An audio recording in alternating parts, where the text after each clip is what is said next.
Welcome to Father and Son, and welcome to you, Tom. Morning, Dad. It's Wednesday morning today, and we thought we might just cover the mining tax. And also we want to cover the boat people. And what have you got to say on the mining tax? Well, there was a major backdown by the government 10 days ago. I actually interviewed the Minister for Small Business, Craig Emerson, 2 days earlier, and he'd said the tax will definitely be 40% and it will definitely be on the bond rate. And of course, Julia Gillard then became Prime Minister. Now, the new tax, do not listen to what the government's saying. The new tax, the so-called Minerals Resources Rent Tax, is going to collect far less money than the old Resources Super Profits Tax would have. The new tax only applies to coal and iron ore, so only about 300 companies will pay it, not 3,000. It cuts in at the bond rate plus about 7%, which I think is a good thing. And it's only 30%, and it's only on 75% of production. So it's actually 30% times 75 is 22.5%, compared to the old tax of 40%. The reason the government's able to say it will collect almost the same amount of revenue is that Ken Henry was asked to upgrade his commodity price forecast, and that's what he did. Now, I can tell you the weird thing about this is BHP and Rio should therefore be upgrading their profits. They're not doing that. So someone's going to be right and someone's going to be wrong about the prices of iron ore and coal over the next few years. We won't know by the election, and this whole thing was designed to win an election. Exactly, and if you read the Australian yesterday, they're saying that the tax under its old regime would have been somewhere between 15 and 20 million, and it's now down to 10.5. $1 billion, yeah, no, it would have been serious money. And in fact, I don't think it will collect anything like that. In fact, a lot of people are getting a bit pessimistic about coal and iron ore prices. Spot prices have slid a bit. And as I said, the share market tells the story. Since the new tax was announced, neither BHP nor Rio has risen significantly at all. So maybe the government aren't going to get anywhere near the money they're going to get. No, they won't. And look, the government did make some other concessions. The reduction in company tax has been reduced, so it was going to be a 2% reduction. It's now only a 1%. They're keeping superannuation going from 9 to 12, but it's very important that people understand the government is not paying for that 9 to 12% move. No, we are. You will pay. Workers and employers will pay.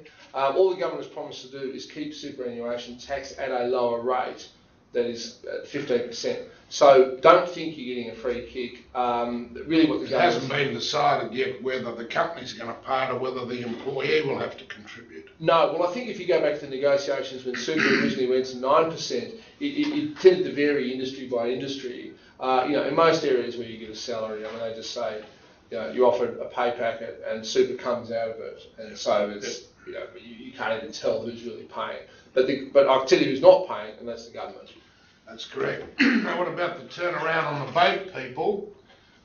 This is just amazing. Julia Gillard said that the Howard policy was abhorrent and shocking, and the Labor Party would change it.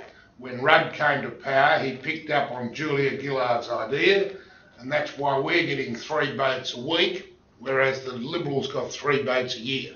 There's no doubt. In fact, if you look at a graph from going back 10 years, when the Howard government got tough on asylum seekers, at one stage we had, I think, 5,000 people. It just dropped, stayed nothing. Rudd government gets in, number of people coming in goes up. Well, we'll see how the new policy goes. Look, it's the most historic. It's not a backflip. It's a U-turn. It's a government. It's like 1984, George Orwell. The government saying black is no longer black. It's white. And I think if you believe it, well, they're more for you.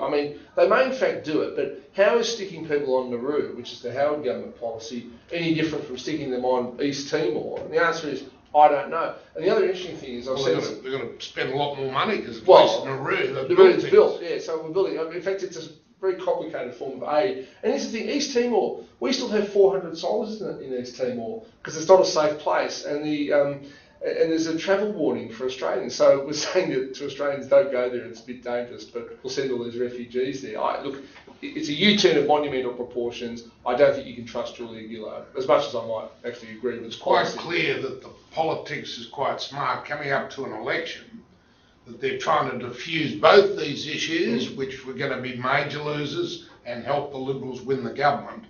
And now, as they are getting diffused, it is going to help Julia Gillard win more seats. Well, it'll help them hang on to seats that the Liberals might have won, but I reckon it will lose them seats in the inner areas of Melbourne and Sydney to the Greens, because the Greens are just up in arms about this. So the problem is, of course, Green preferences often end up flowing to Labor anyway, and I think that's the calculus that Labor has done.